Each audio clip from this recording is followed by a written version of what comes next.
আমার বক্তব্য যদি শেষ পর্যন্ত ধৈর্য না থাকে, অন্তত এইটা শুনে আপনাকে উঠতে হবে, তার আগে ওঠা যাবে না।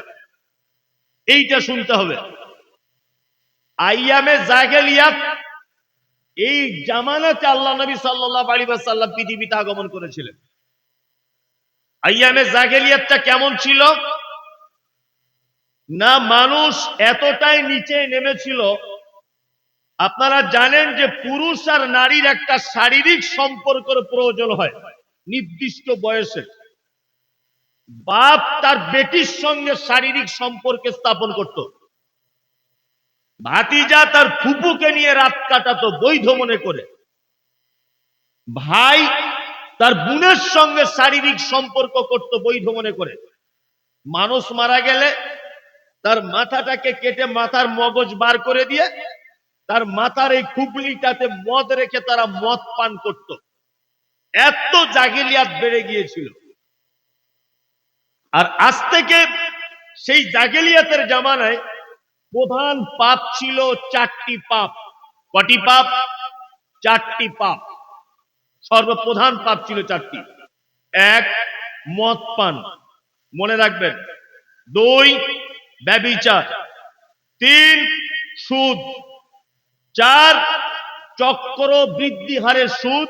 চার, গোত্রীয় ঝামেলা, মানে এই বংশের লোক ওই বংশের সঙ্গে একটু কিছু হলে মারামারি করে দিচ্ছে।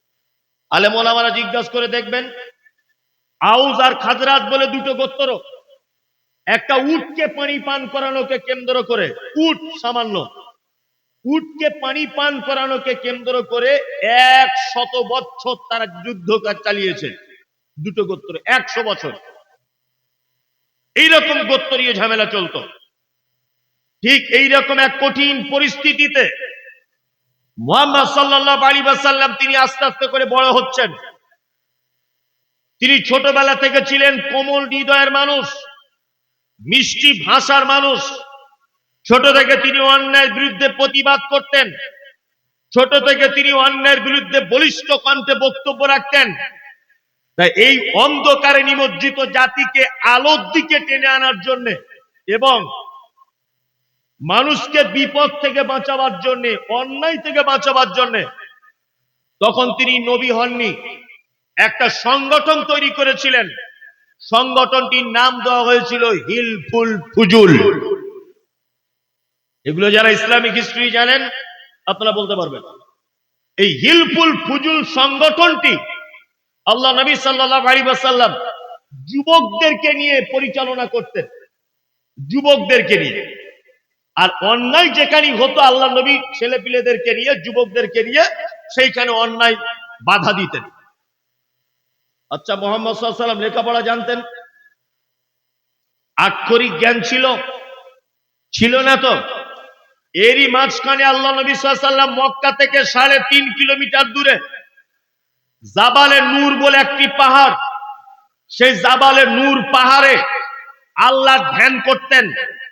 একদা জিবরিল আমিন এলেন, আল্লাহ নবীকে বলছেন ইকরা। আল্লাহ নবী বলছেন আমি পড়তে জানি না। জিবরিল আমিন আল্লাহ নবীকে সিনার সঙ্গে চাপ দিয়ে ধরলেন, ধরে বললেন ইকরা, পড়তে জানি না। আবার জোরে চাপ দিলেন, ইকরা, পড়ুন। মুহাম্মদ সাল্লাল্লাহু আলাইহি ওয়াসাল্লাম 3 নম্বরে বললেন ইকরা বিসমি রাব্বিকাল্লাযী খলাক, খলাকাল ইনসানা মিন আলাক। 5টি আয়াত অবতীর্ণ হলো। আচ্ছা, এবার আপনাদেরকে আমি বলছি, কোরআনের 5টি প্রথম আয়াত অবতীর্ণ হলো কোথায়? গারে হিরাতে। মক্কায় কটা পাপ, বড় পাপ বলেছি? 4টা। কটা? 4। মদ হারাম, ব্যভিচার বেশি ছিল, মদ ছিল, সুদ ছিল, আর গোত্রীয় ঝামেলা ছিল। আল্লাহ সুবহানাহু ওয়া তাআলা মুহাম্মদ সাল্লাল্লাহু আলাইহি ওয়াসাল্লামকে গারে হিরাতে ডেকে নিয়ে গিয়ে বলছেন, আপনি জাতিকে পরিত্রাণের জন্য, একটা অন্ধকারে ডুবে যাওয়া জাতিকে আলোর দিকে টানার জন্য, একটা অপরাধে লিপ্ত জাতিকে অপরাধ মুক্ত করতে আপনি যে সংগঠনের মাধ্যমে সংগ্রাম চালিয়ে যাচ্ছেন, আপনি তো লেখাপড়া জানেন না। আপনি তো লেখাপড়া জানেন না। প্রথমে আপনি লেখাপড়া জানুন, জ্ঞান অর্জন করুন, পড়াশুনো করুন, তারপর একটা জাতিকে পরিবর্তন করার চেষ্টা করবেন, তার আগে নয়। আল্লাহ তো ইচ্ছা করলে আয়াত অবতীর্ণ করতে পারতেন আজকে থেকে মদ হারাম, তিনি আয়াত অবতীর্ণ করতে পারতেন আজকে থেকে ব্যভিচার হারাম, তিনি আয়াত অবতীর্ণ করতে পারতেন গোত্তরীয় ঝামেলা হারাম, তিনি আয়াত অবতীর্ণ করতে পারতেন সুদ হারাম। সমস্ত কিছু আয়াতকে বাদ দিয়ে তিনি মুহাম্মদ সাল্লাল্লাহু আলাইহি সাল্লামকে বলছেন ইকরা, আপনি আগে পড়াশুনো করুন। আপনি যে অসভ্য মানুষদেরকে সভ্য করতে চাইছেন, আগে আপনি পড়াশুনো করুন, তারপর পারবেন এটা, তার আগে পারবেন না। তার মানে এই ঘটনা থেকে বোঝা যায় একটা জাতিকে পরিবর্তন করতে গেলে সর্বপ্রথম হাতিয়ার হিসেবে কাজে লাগাতে হবে শিক্ষা। দুই, তারপরে কাজে লাগাতে হবে যুবকদেরকে। মুহাম্মদ সাল্লাল্লাহু আলাইহি ওয়াসাল্লাম অন্ধকারে ডুবে যাওয়া মানুষদেরকে আলোর দিকে আনার জন্য কাদের নিয়ে সংগঠন করেছিলেন? যুবকদেরকে নিয়ে। আজকে মাদ্রাসা, মসজিদ, মক্তব, ঈদগাহ, জলসা, এই সমস্ত জায়গাতে আমাদের যুবকদেরকে ঝাঁপিয়ে পড়তে হবে। তাছাড়া ইসলামকে বর্তমানে টিকে রাখা বড় মুশকিল, বড় কঠিন। তবে এই বক্তব্য দিলে বয়স্ক মানুষরা রাগ করবে, বয়স্ক মানুষরা ভাববে তাহলে আমাদের আর মনে হয় কোনো দাম নাই। এই শুনুন, একটা কথা বলি, 60 বছর বয়স হয়ে গেলে সরকারি চাকরি আর থাকে না তো? তা সরকার ওকে বাদ দিয়ে দেয় কেন? জানে যে ওর বুদ্ধি কমে যাচ্ছে, আস্তে আস্তে চোখে কম দেখছে, কানে কম শুনছে। বাবা, তুমি আর স্কুলে এসে সর্বনাশ করো না ছাত্রদের, তুমি বাড়িতে বসে বসে অর্ধেক বেতন পাও, তবুও ভালো, আমার স্কুলে এসো না। ওই জন্য ওকে পেনশন দেওয়া হচ্ছে বাড়িতে বসে অর্ধেক, কিন্তু স্কুলে আসা যাবে না। ও আগে ট্রেন চালাতো, ও বাড়িতে বসে থাকবে, আর চালাতে পাবে না। ও সরকারি বাস চালাতো, ও আর চালাতে পাবে না। তার মানে 60 বছর বয়স হয়ে গেলে উপর মহলের বুদ্ধিজীবীরা সমীক্ষা করে দেখছে যে ওই লোকটার বুদ্ধি কমে যাচ্ছে, ওর রাগ বেড়ে যাচ্ছে, হঠাৎ পিকআপ নিয়ে নিচ্ছে, চোখে কম দেখছে, চশমা ব্যবহার করতে হচ্ছে, স্মৃতিশক্তি লোপ পাচ্ছে, এই জন্য লোকটাকে বসিয়ে দেওয়া হয়। 60 বছর বয়স, তুমি বসো। মুসলিম সমাজ উন্নতি হবে কি করে? লোকটা যখন রিটায়ার করে বাড়িতে চলে এলো, 50 বছর, 60 বছর, 70 বছর বয়স, যে মাদ্রাসা, মসজিদ, ঈদগাহ, এই সমস্ত জায়গা সেক্রেটারি কমিটি হচ্ছে, তখন কমিটিতে প্রস্তাব করা হচ্ছে 75 বছরের একজন মাস্টার মশাইয়ের নাম। ভালো করে বুঝবেন, 75 বছর কোন একজন রিটায়ারমেন্ট স্কুলের মাস্টার বা অন্য কোন ডিপার্টমেন্টের একজন চাকরিজীবীর নাম। তখন সবাই বলছে হ্যাঁ এই লোকটাই হোক, শিক্ষিত মানুষ। আমি বলতে চাইছি ওই লোকটার এখন বয়স 75, ও তো নিজেই ভালো করে চলতে পারছে না, দায়িত্ব কাঁধে নিয়ে কি করবে? দায়িত্ব কাঁধে নিয়ে? মুহাম্মদ সাল্লাল্লাহু আলাইহি ওয়াসাল্লাম যে পদ্ধতি বলে গিয়ে গেছেন যে একটা জাতিকে যদি তোমরা পরিবর্তন করতে চাও, সর্বপ্রথম হাতিয়ার হিসেবে যুবকদেরকে ব্যবহার করো। যুবকদের বিপ্লবের কারণে একটা জাতির পরিবর্তন আসতে পারে। আপনারা দেখতে পেলেন না কিছুদিন আগে বাংলাদেশের এক স্বৈরাচারী সরকার আলেম ওলামাদের উপরে কি অত্যাচার নির্মম ভাবে মারছিল। আল্লামা দেলোয়ার হোসেন সাঈদীকে মারলো, বিভিন্ন আলেম ওলামাদেরকে আয়না ঘরের ভিতরে ঢুকিয়ে মারলো, বড় বড় আলেমদেরকে কোটি কোটি টাকা মামলা, মিথ্যা মামলায় ফাঁসিয়ে দিল, কত আলেম ওলামাদেরকে জেলখানাতে বন্দী করে রাখলো। ওই দেশে এই জালেম সরকার পালাতে বাধ্য হয়েছে যুবক ছেলেদের কঠিন সংগ্রামের মাধ্যমে। যুবক যদি এগিয়ে আসে তাহলে একটা জাতির পরিবর্তন করা কি সম্ভব। এদেরকে আগিয়ে আনলে 2-3টে জিনিসের উপকার। আপনাদের গ্রামে, আপনাদের এলাকায় মাঝে মধ্যে ফুটবল টুর্নামেন্ট হয়, খেলা টেলা হয়। আচ্ছা, এইগুলো দেয় কারা?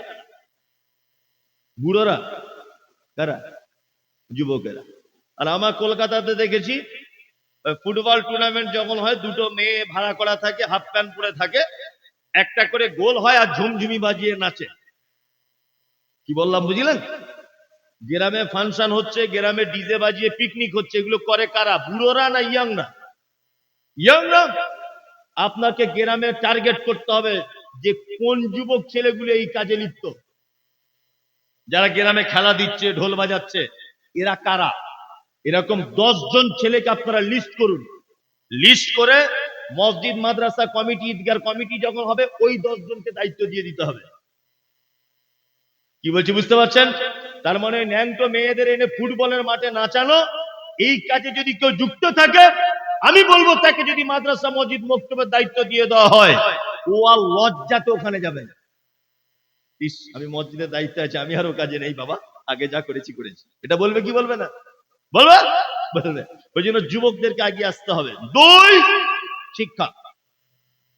শিক্ষা ছাড়া কোন জাতির পরিবর্তন আসতে পারে না। এই দেখুন পবিত্র আল কোরআন এবং হাদিসের শিক্ষার গুরুত্ব কতটা। আচ্ছা বলুন তো দেখি, কুকুর বাড়িতে লালন পালন করা বৈধ না অবৈধ? অবৈধ। হ্যাঁ, অবৈধ। আল্লাহর নবী কি বলেছেন? আল্লাহর নবী বলেছেন, কেউ যদি বাড়িতে ইচ্ছা করে কুকুর যদি লালন পালন করে, ইচ্ছা করে, তাহলে প্রত্যেকদিন সকালবেলা তার আমলনামা থেকে 2টো উহুদ পাহাড়ের সমান নেকি মাইনাস করে দেওয়া হবে। প্রতিদিন 2টো উহুদ পাহাড়ের নেকি কি করা হবে? মাইনাস। যাদের বাড়িতে এরকম কুকুর টুকুর আছে, ঝাঁটা মেরে কাল সকালে বিদায় করুন। নাম্বার 2, আল্লাহ নবী সাল্লাল্লাহু আলাইহি ওয়াসাল্লাম বলছেন, যে কুকুর তার মালিকের মুরগি কোনটা ওটা চেনে, আর বাইরের মুরগি ওটা চেনে। ঘরের লোককে দেখলে ডাকে না, পরের লোককে দেখলে ডাকে। মালিকের মুরগি দেখলে ধরতে যায় না, অন্যজনের মুরগি দেখলে ধরতে যায়। মালিকের ছাগল দেখলে কামড়াতে যায় না, অন্যজনের ছাগল দেখলে কামড়াতে যায়। এক কথাতে, যে মালিক তার কুকুরকে ট্রেনিং দিয়েছে, শিক্ষা দিয়েছে, এটা আমার ছাগল ধরবি না, এটা আমার গরু ধরবি না, এটা আমার পোতা কামড়াবি না, এটা আমার মুরগি ধরবি না, এই ট্রেনিং যে কুকুরকে দিয়েছে তার মালিক, আল্লাহ নবী সাল্লাল্লাহু আলাইহি ওয়াসাল্লাম বলছেন, ওই কুকুর তার মালিক তার বাড়িতে কাজে ব্যবহার করতে পারে। তোমার ধানের জমি, তোমার আমের বাগান, তোমার পোল্ট্রির ফার্ম, তোমার ছাগলের ফার্ম, গরুর গোয়াল ঘর, তোমার বাড়ির সিকিউরিটিতে ওই প্রশিক্ষণ প্রাপ্ত ট্রেনিংওয়ালা শিক্ষিত কুকুরকে ব্যবহার করতে পারবে, কোনো সমস্যা নেই। মুহাম্মদ সাল্লাল্লাহু আলাইহি ওয়াসাল্লাম মানুষ তো দূরের কথা, শিক্ষিত কুকুরকে পর্যন্ত সম্মানের চেয়ারে বসিয়েছেন। শিক্ষিত কুকুরকে পর্যন্ত সম্মানের চেয়ার দিয়েছেন। কি বলছি বুঝতে পারছেন তো? মানুষ শিক্ষিত অশিক্ষিত এটা তো অনেক দূরের কথা। আল্লাহ নবী বলছেন, যে কুকুর ঘরের মুরগিটা বুঝে আর পরের মুরগি দেখলে কামড়াতে যায়, এই ট্রেনিংটা যে মালিক তার কুকুরকে দিয়েছে, ওই কুকুর বাড়িতে ধানের গোয়াল ঘর, গরুর গোয়াল ঘর, ধানের জমি, ওই আপনার আপেল আঙ্গুরের জমি, ওই আপনার আম বেগুনের জমি, আপনি আপনার কাজের জন্য কুকুর ব্যবহার করতে পারেন, কোনো সমস্যা নেই। কি বুঝলেন? মানে শিক্ষিত কুকুরকে পর্যন্ত মুহাম্মদ সাল্লাল্লাহু আলাইহি ওয়াসাল্লাম পারমিশন দিচ্ছেন। ইসলামের শিক্ষার গুরুত্ব কতটা বুঝতে পারছেন তো? হ্যাঁ, আমরা দিই শিক্ষিত মানুষদের মর্যাদা দিই। আজকে অশিক্ষিত মানুষদের ভিড়ে শিক্ষিত মানুষদের খুঁজে পাওয়া যায় না। আজকে কি অশিক্ষিত মানুষদের ভিড়ে শিক্ষিত মানুষদের আর খুঁজে পাওয়া যায় না। আল্লাহু আকবার। আপনাদেরকে একটা কথা বলে যাচ্ছি, শুনে রেখে দেন। বর্তমান সমাজের অবস্থা কি? শিক্ষিত মানুষকে মূল্যায়ন না করার কারণে আমাদের কত ক্ষতি হচ্ছে, এই জায়গাগুলো আপনাদেরকে ধরিয়ে দিচ্ছি। দেখুন, আমি মমতাজুল ইসলাম পচা মূর্খ, ধরে না, পচা মূর্খ। আর আমার ডান দিকে বসে আছেন ইনি উচ্চ শিক্ষিত, বিশাল শিক্ষিত, ধরে না। আমরা দুজনা ভোটে দাঁড়িয়েছি, উনি দাঁড়িয়েছেন নির্দল থেকে, ধরে না। আর আমি দাঁড়িয়েছি রানিং পার্টি থেকে, যে পার্টি চলছে বর্তমানে। আমি কিন্তু পচা মূর্খ, ভালো করে বুঝবেন। উনি কিন্তু শিক্ষিত লোক। আজকে ভোট হলো, কালকে গণনা হবে। আচ্ছা বলুন তো, ভোট গণনার দিনে জেতার চান্স বেশি কার? সত্যি কথা বলুন, সত্যিটা বলুন। আমার জেতার চান্স বেশি না? ও তো এই পচা মূর্খ। জিতবে কে? আমি মমতাজুল, আমি জিতবো। উনি জিততে পারবে না। নিয়ে এবার আমাকে জিতে গেলাম, বিশাল হই হই রই রই ব্যাপার, আমি পার্লামেন্টে চলে গেলাম, ধরে নেন। বাংলা ইংরেজি তো বুঝি না, পার্লামেন্টে গিয়ে এরকম করে বসে আছি, আর সব বিল পাস করছে, আর মুসলমানদের নামে অনেক কিছু, বাবরি মসজিদ ভাঙতে হবে, মালদার আদিনা মসজিদটা ভাঙতে হবে, বিল পাস হচ্ছে, সব এমএলএ এমপি মন্ত্রীরা সই করছে। আমি তো ইংরেজি বুঝি না, লেখাপড়া জানি না, আমি এমপি হয়ে গিয়েছি, নিয়ে আমাকে এখন পাঠিয়ে দেওয়া হয়েছে বিলটা যে মমতাজুল তুমিও সই করো। না, আমি ঘুমের ঘরে কোনো রকম পড়াশোনা জানি না, কোন রকম এদিক ওদিক করে টেড়া করে লিখে দিয়েছি মমতাজুল ইসলাম। সকালবেলাতে সোশ্যাল মিডিয়াতে প্রচার, যাকে ভোট দিয়ে আমরা এমপি করলাম সে আদিনা মসজিদ ভাঙার সই করে দিল। একেবারে হই হই রই রই রই রই রই রই, এই বোকা কোথাকার, আমি সই করেছি, আমার দোষ কোথায়? তুমি আমাকে পাঠালে কেন ওই জায়গায়? তুমি আমাকে পাঠালে কেন ওই জায়গাতে?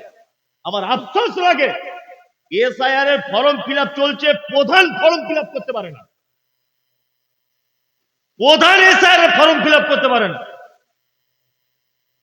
গ্রাম পঞ্চায়েত এসআইআর এর ফর্ম ফিল আপ করতে জানে না, অথচ তার এগেইনস্টে একটা উচ্চ শিক্ষিত লোক ভোটে দাঁড়িয়েছিল, তাকে জাতি মূল্যায়ন করেনি, তাকে দামই দেয়নি। ও নির্দল পার্টি, ও কংগ্রেস করে, ও সিপিএম করে, সব ভাঙাচুরো পার্টি, এদের ভোট দিয়ে কি হবে? তুমি ভোট দিয়েছো কাকে? একটা অশিক্ষিত লোককে দিয়েছো, তাকে তুমি জিতিয়েছ। তার থেকে তুমি বেশি কিছু আশা করতে পারো কি? না। আপনারা বুঝতে পারছেন না? দেখতে পাচ্ছেন না সারা দেশের অবস্থা? 1947 সাল থেকে 13 নম্বরের প্রধানমন্ত্রী আপনার মনমোহন সিং, 13 নম্বরের। ভারত স্বাধীনতার পর থেকে 13 নম্বরের প্রধানমন্ত্রী মনমোহন সিং, আর 14 নম্বরে তিনি হচ্ছেন কে? নরেন্দ্র মোদী। এই 1947 সাল থেকে আপনার মনমোহন সিং পর্যন্ত যত দেশের প্রধানমন্ত্রী হয়েছে, কোন প্রধানমন্ত্রী কোন বিশেষ জাতির, কোন বিশেষ ধর্মের মানুষদের অতটা ক্ষতি করেনি যতটা ক্ষতি করেছে এই প্রধানমন্ত্রী। কারণ কি জানেন? একটা জায়গায় দোষ আছে, তিনি যে পণ্ডিত মানুষ নন, এই জন্য ওনার কাছে আমরা ভালো কিছু আশা করতেও পারি না। তবে পণ্ডিত না হতে পারে, এর মতো ঘুঘু আর কেউ নাই, কঠিন ঘুঘু। কি বললাম বুঝলেন তো? মানে যত ব্রিটিশদের পরে পরে যদি ভারতবর্ষে কেউ বুদ্ধি ধরে, তাই প্রধানমন্ত্রী। এত বুদ্ধি, যেখানে যাচ্ছে শুধু হিন্দু আর মুসলমান, হিন্দু আর মুসলমান। কারণ কি বলেন তো? সে জানে 180 বছরের ক্ষমতা ব্রিটিশদের, এই হিন্দু মুসলিম এরা যৌথভাবে আন্দোলন করে, সংগ্রাম করে ব্রিটিশদেরকে দেশ ছাড়া করে স্বাধীনতা লাভ করেছে। এরা হিন্দু মুসলিম যৌথ আন্দোলনে। ভারতের সরকার তিনিও জানেন যে হিন্দু মুসলিমের পিরিত যদি ভালো রাখা যায়, তাহলে আমি যে সর্বনাশ করছি, আমার বিরুদ্ধে এমন আন্দোলন করবে, আমিও টিকতে পারবো না। ওই জন্য সব সমাজে দেখবেন হিন্দু মুসলিম একটা বিরোধ লাগিয়ে রেখেছে, কেউ যেন কারোর সঙ্গে না মিল খায় কখনো। এটা একটা চক্রান্ত। যে কথা আপনাকে বলছিলাম, শিক্ষার মর্যাদা কত আল্লাহ সুবহানাহু ওয়া তাআলা পবিত্র আল কোরআনের ভিতরে বলছেন। এক, কুল হাল ইয়াস্তাবিল্লাযীনা ইয়ালামুনা ওয়াল্লাযীনা লা ইয়ালামুন। আল্লাহ তাআলা বলছেন, যারা জানে আর যারা জানে না, এরা দুজন কি সমান? কখনোই সমান হতে পারে না। আল্লাহ অন্যত্রে বলছেন, কুল হাল ইয়াস্তাবিল আমা ওয়াল বাসীর ওয়াজ-যুলুমাত ওয়ান নূর। যারা জানে তারা চোখওয়ালা লোকের মতো, যারা জানে না তারা অন্ধ লোকের মতো। কে বলছেন এটা? কে বলছেন? আল্লাহ। তাহলে যে শিক্ষিত সে চোখওয়ালা লোক, আর যে অশিক্ষিত সে অন্ধ লোক। কে বলছেন এটা? আল্লাহ। এইখানে আর একটা কথা বলে দিতে হবে, না তো মানুষ বুঝতে পারবে না। যদি বলছেন মমতাজুল সাহেব আপনি উঠে থেকে শিক্ষা শিক্ষা শিক্ষা শিক্ষা করছেন, কোন শিক্ষায় শিক্ষিত হব সেটা আগে বলুন। সেটা আগে বলুন, কোন শিক্ষায় শিক্ষিত হব। আর আল্লাহ কোন শিক্ষার কারণে অন্ধ বলছে? আপনাকে এবার বলি, মুহাম্মদ সাল্লাল্লাহু আলাইহি ওয়াসাল্লাম তিনি বলেছেন, তালাবুল ইলমি ফারিজাতুন আলা কুল্লি মুসলিম। প্রতিটা মুসলিম নরনারীর জন্য দ্বীনের জ্ঞান অর্জন করা কি ফরজ। এটা ফরজ করেছেন কে? মুহাম্মদ সাল্লাল্লাহু আলাইহি ওয়াসাল্লাম। তিনি ফরজ করেছেন দ্বীনের জ্ঞান অর্জন করতে হবে, দ্বীনের জ্ঞান। এখন আমাদেরকে এটাও জানতে হবে যে ফরজ কতটুকু। আমরা জানি মাদ্রাসায় পড়তে হবে, 12-13 বছর থাকতে হবে, মাথাতে পাগড়ি নিতে হবে, হাতে একটা লাঠি নিতে হবে, তবে মনে হয় ফরজ আদায় হবে। এটা আমরা সাধারণ জ্ঞানে বুঝেছি, তাই না? কিন্তু আমি আপনাদেরকে এতটুকু কথা বলবো, দ্বীনের জ্ঞান অর্জন করা ফরজ। ইসলামের যে বেসিক জ্ঞানগুলি আছে, যেমন সালাত কি করে আদায় করবেন, কি করে আপনি পিতামাতার সেবা করবেন, হারাম কোনটা, হালাল কোনটা, বৈধ কোনটা, অবৈধ কোনটা, এই এতটুকু জ্ঞান যদি আপনার মধ্যে চলে আসে, তাহলে তারা বলে ইলমে ফরিজাতুন আলা কুল্লি মুসলিমিন, এইটা অর্জন হয়ে গেল। তারপরে আপনি ডাক্তার হন, মাস্টার হন, ইঞ্জিনিয়ার হন, প্রফেসর হন, ব্যারিস্টার হন, তাতে কোনো সমস্যা নেই। আপনাকে দুটো জ্ঞান থাকতে হবে, কোরআনের জ্ঞানও থাকতে হবে আর দুনিয়ার জ্ঞানও থাকতে হবে, তাছাড়া চলা যাবে না। আপনি যদি মনে করেন আমি শুধু হাদিস কোরআন পড়বো, শুধু, দুনিয়ার কোনো শিক্ষা আমার দরকার নেই, তাই তো? দুনিয়ার শিক্ষার দরকার আছে কিনা এবার আপনাকে বলি। আমার কিডনিতে পাথর, কিডনিতে। আমি যোগ্য আলেম, বুখারী পড়াই কোনো একটা মাদ্রাসায়। আচ্ছা বলুন তো, আমি হাদিস কোরআন গবেষণা করে পাথর অপারেশন করার ক্ষমতা রাখবো? হ্যাঁ, কোন হাদিস এরকম আছে নাকি যে কি করে অপারেশন করতে হয়? আছে? নেই। তাহলে এই জ্ঞান আমি পাবো কোথায়? এই জ্ঞানটা আমি পাবো কোথায়? হ্যাঁ, জেনারেল লাইনে পাবো। হাদিস এবং কোরআনের জ্ঞান হচ্ছে গন্তব্যে পৌঁছানো, আর ওই গন্তব্যে পৌঁছাতে গেলে যে উপকরণগুলো লাগে, এই উপকরণের নাম হচ্ছে জেনারেল শিক্ষিত। আপনি এখান থেকে কলকাতায় যাবেন, পৌঁছে আপনি যাবেন, কিন্তু কোনো না কোনো একটা মাধ্যমে পৌঁছাতে হবে। ট্রেনে যাবেন, বাসে যাবেন, মোটর সাইকেলে যাবেন, আপনি সাইকেলে যাবেন, কোনো না কোনো একটা মাধ্যমে তো আপনাকে যেতে হবে। হবে কি হবে না? কোরআন আপনাকে জান্নাতের রাস্তা বলে দেয়, কোরআন আপনাকে জান্নাতের রাস্তা বলে দেয়, কিন্তু ওই রাস্তা পর্যন্ত, ওই আপনার লক্ষ্য পর্যন্ত পৌঁছানোর জন্য উপকরণ হিসাবে যেটা ব্যবহার করা হয়, এই উপকরণটার নামই হচ্ছে দুনিয়াবি শিক্ষা। আচ্ছা বলুন, মসজিদ তৈরি হচ্ছে সব গ্রামে, প্রায় জায়গাতে। আচ্ছা বলুন তো, এই মসজিদগুলো তৈরি করার আগে ইঞ্জিনিয়ার প্ল্যান হয় কি হয় না? যেখানে 12টা পিলিয়ার লাগার কথা, ওখানে যদি 2টো পিলিয়ার দিয়ে কোনো গ্রামের লোক মসজিদ করে, টিকবে? হ্যাঁ, তাহলে কটা পিলিয়ার দিয়ে করতে হবে, এই জ্ঞানটা কোন একজন ইঞ্জিনিয়ারের কাছে নেওয়া দরকার আছে না নেই? আছে? আছে, অবশ্যই আছে। দুটো শিক্ষাতেই শিক্ষিত হতে হবে। আমাদের ধ্যান ধারণা কি? আমাদের ধ্যান ধারণা, মৌলভী সাহেবরা বলে দিয়েছে, বুবু তোর মেয়ের বয়স কত? বলছি 16 বছর। আর স্কুলে পাঠাস না, আর স্কুলে পাঠাস না, ওকে বিয়ে দিয়ে দে, তাড়াতাড়ি বিয়ে দিয়ে দে, যুগ জামানা খারাপ। এই আমার বেটিকে আমি বিয়ে দিয়ে দিলাম, 16 বছর আপনার বেটি বিয়ে দিয়ে দিলেন আপনি, তাই তো? আপনার স্ত্রী যখন প্রেগনেন্ট, বা আপনার মেয়েটা যখন প্রেগনেন্ট, পেটে বাচ্চা, সিজার করতে হবে, আমরা যাচ্ছি কার কাছে? ওই যে শৈলেন ব্যানার্জি, জাতিতে একজন খ্রিস্টান, জাতিতে একজন অমুসলিম, জাতিতে একজন ইহুদি, জাতিতে একজন চুয়ার চামার, তার কাছে সিজার করতে যেতে হচ্ছে। আপনার বৌমা শাড়ি জামা কাপড়ে ব্লাউজ খুলে উলঙ্গ হসপিটালে বেডে শুয়ে আছে, আর একজন গায়ের মুসলিম আপনার বৌমার, আপনার মেয়ের, আমার মায়ের ইজ্জত দেখছে। ভালো করে বুঝবেন আমি কি বলতে চাইছি। অথচ আমাদের ধ্যান ধারণা মাথাতে ঢুকিয়ে দেওয়া হয়েছে, 17 বছর বয়স মানে তোর বেটি দিয়ে দিয়ে, আর পড়াশোনা করার দরকার নেই। কি করবে পড়াশোনা করে? সারা জীবন তো থালা বাসন মাজতে হবে।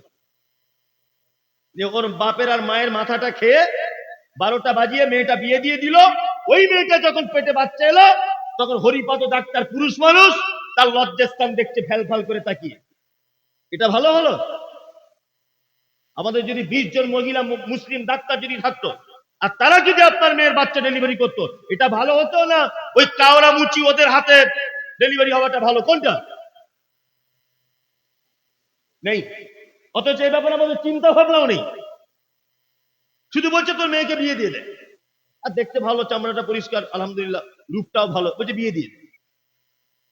আবার আপনার মেয়ে পর্দা মেনটেন করে ও কলেজে যাচ্ছে, উচ্চশিক্ষায় শিক্ষিত হচ্ছে, পাশের বাড়ির মেয়েরা আবার ওকে দেখে টিটকারি করছে, বাবা ও যেন রাষ্ট্রপতি হবে, এত কলেজের ঢং কিসে?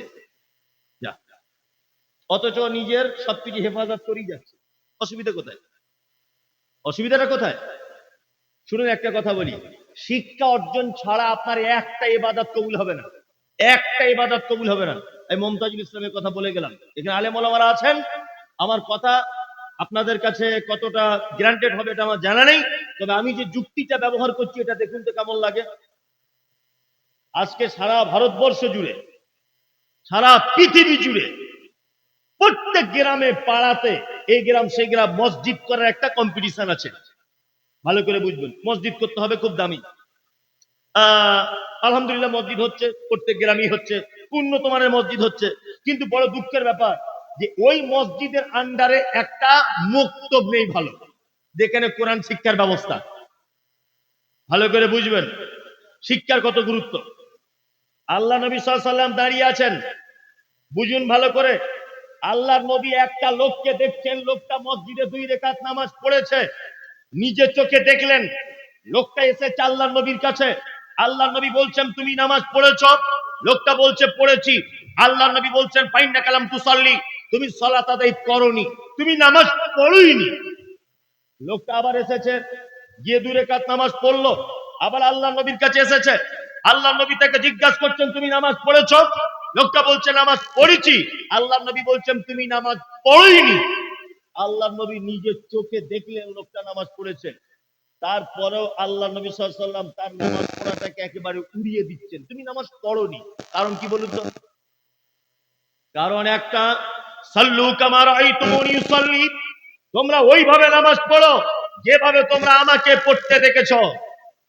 ভালো করে বুঝবেন, তার মানে লোকটা নামাজ পড়ছিল, লোকটা নামাজ আল্লাহর নবীর পদ্ধতিতে হয়নি।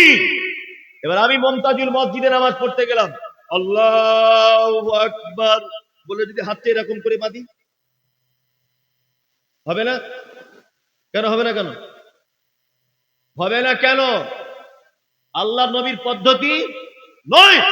তার মানে নামাজ পড়ার আগে নামাজ পড়ার শিক্ষাটা আগে গ্রহণ করতে হবে, কি পদ্ধতিতে পড়তে হয়। বলছে 5 লাখ টাকা খরচা করেছি, মৌলভী সাহেব দোয়া করবেন একটু হজে যাও। যাও, প্রতি বছরে যাও, হজে যাও, তোমাকে কে মানা করেছে? আচ্ছা বলুন, হজ করতে যাওয়ার আগে হজের সমস্ত পদ্ধতিটা আগে জানা দরকার আছে না নেই? বিনা পদ্ধতিতে গিয়ে যদি ওখানে করে হজ কবুল হবে? হবে না তো। বিনা পদ্ধতিতে কেউ যদি নামাজ পড়ে তার নামাজ কবুল হবে? হবে না তো। যেখানে যে দোয়া বলার দরকার সেই দোয়া সেখানে বলে না বললে নামাজ হবে? হবে না। তার মানে নামাজ একটা বড় ইবাদত, কিন্তু ওই ইবাদতের উপকরণ দোয়া দরুদ পদ্ধতি, এই শিক্ষা যদি আপনার ভিতরে না থাকে, তার মানে আপনার নামাজ পড়ার কোনো লাভ হলো। চাচার দেখছি এইখানে একেবারে আলুর মতো ফুলে গেছে, কালো হয়ে। ভালো করে বুঝবেন, চাচার কত বছর নামাজ পড়ছো বাপ? বলছে 60 বছর হবে মৌলভী সাহেব। 50 বছর হবে, আমার 70 বছর বয়স, এখন 20 বছর থেকে ধরেছি। বাপ একটু সূরা ফাতিহাটা বলো না। ওই যে বেটা ওটা জানি না। আচ্ছা আচ্ছা আচ্ছা আচ্ছা মামা আত্মাইয়াতটা জানো? হয়েছে বাপ, ওটাতে জিভ ধরে নি। বায়েদ বাইনিটা জানো? ওটাও জানি, ওটাও জানি না। এই লোকটা বললো জানি না, আপনি দেখুন লোকটা কি বললো, জানি না। এক, আল্লাহু আকবার। রুকুতে গিয়েও ঠোঁট লাগছে, সেজদাতে গিয়েও লাগছে, তাশাহুদে বসেও দেখছি ঠোঁট নাড়ছে। বলছি চাচা তুমি দুয়া জানো না, তা কি বলো ঠোঁট লাড়িয়ে লাড়িয়ে? মানে ও আর এক চিটা। কি বলছি বুঝতে পারছেন না? ও দুয়া জানে না স্বীকার করেছে, আবার ওখানে গিয়ে আবার ঠিক জায়গায় জায়গায় ঠোঁটও লাগছে। তো বলে কি? ও বলে কি? তুমি যে 50 বছর নামাজ পড়েছো, দুয়া দরুদ কিছু জানো না, তোমার একদিনের নামাজ কবুল হয়েছে কিনা একবার ভালো করে দেখবে দূরবীন নিয়ে। তার মানে মসজিদে ঢোকার আগে নামাজ পড়ার পদ্ধতির জ্ঞান অর্জন করতে হবে। 5 লাখ টাকা খরচা করে হজ করতে যাওয়ার আগে হজের যে কি পদ্ধতি আছে এই জ্ঞানটা আগে অর্জন করতে হবে, তারপরে হজ কবুল হবে, তার আগে নয়। তার মানে একটা না জানা মানুষের জন্য জান্নাতে যাওয়া পর্যন্ত কঠিন, খুব কঠিন জান্নাতে যাওয়া। না জানা মানুষের জন্য জান্নাতে যাওয়া কি কঠিন। আপনাকে আমি বলছি দুটো শিক্ষাতেই শিক্ষিত হতে হবে, মাদ্রাসাতেও পড়তে হবে, অন্তত পক্ষে 3-4 জমাত 5 জমাত পর্যন্ত পড়তে হবে, মিনিমাম মেশকাত পর্যন্ত আপনার ছেলেকে দেন। তা যদি না করেন, ইসলামের বেসিক জ্ঞানের জন্য তাকে হাদিস এবং কোরআনের বাংলা অনুবাদগুলো কিনে দেন, ও জ্ঞান অর্জন করুক। যদি দুনিয়াবি জ্ঞান নিয়ে শুধু পড়ে থাকে তাহলে ও বেঈমান হয়ে কবরে যাবে। আর দুই, শুধু যদি আখেরাতের জ্ঞান নিয়ে পড়ে থাকে তাহলে দুনিয়াতে আরো চলতে পারবে না। বর্তমান 2025 বিজ্ঞানের যুগে চলা বড় কঠিন। যদি আপনার ছেলে শুধু স্কুলে শিক্ষায় শিক্ষিত হয়, হাদিস কোরআন যদি বাদ দিয়ে দেয়, কত বড় বিপদ আপনার, এটা আপনি একবার দেখুন। কোরআন বলছে ওর নাম ঈসা, কোরআন বলছে ওর নাম ঈসা, স্কুলে পড়ানো হচ্ছে ওর নাম যিশু, কোরআনে বলা হচ্ছে ওর মায়ের নাম মারিয়াম, স্কুলে একটা বাচ্চাকে পড়ানো হচ্ছে মায়ের নাম মেরি। কোরআন বলছে ওর জন্ম হয়েছে বাইতুল্লাহাম, স্কুলে পড়ানো হচ্ছে ওর জন্ম হয়েছে বেথলেহেম বলে একটা জায়গায়। তাহলে এবার বলুন, কোরআনের সঙ্গে স্কুলের এই শিক্ষার আসমান জমিন সংঘর্ষ আছে না নেই? আছে না নেই? আমার বক্তব্য হচ্ছে যে আপনার বেটা যেমন জানবে যে ওর নাম যিশু, আপনার বেটা তেমন জানা ফরজ ওর নাম ঈসা। আপনার বেটা যেমন জানবে ওর মায়ের নাম মেরি, আপনার বেটাকে তেমন জানতে হবে ওর মায়ের নাম মারিয়াম। তাহলে দুটো শিক্ষায় বজায় থাকলো। কোরআন বলছে ফাইন্না খালাকনাকুম মিন তুরাবিন, মানুষকে তৈরি করা হয়েছে মাটি থেকে। কি থেকে তৈরি করা হয়েছে? আপনারা বিশ্বাস করেন যে মাটি থেকে মানুষকে বানানো হয়েছে? করেন তো? স্কুলে কি পড়ানো হয় বলুন? বলছে বানর থেকে। এক কথা বিবর্তনের ফলে মানুষ। ওই জন্য ডাক্তার বাবুদের চেম্বারে দেখবেন একটা ক্যালেন্ডার থাকে, ছবি দেওয়া থাকে এরকম, একদিন এরকম আর একদিন একটু এরকম করে, আরেকজন এরকম করে, আরেকজন গড়িয়ালের মতো, আরেকজন হাফ বানর, তারপরে একটু ফুল বানর, তারপরে দেখবেন একটা মানুষ আধা ন্যাংটো, তারপরে ফুল মানুষ। দেখেছেন এগুলো? এই ক্যালেন্ডার গুলো দেখেছেন?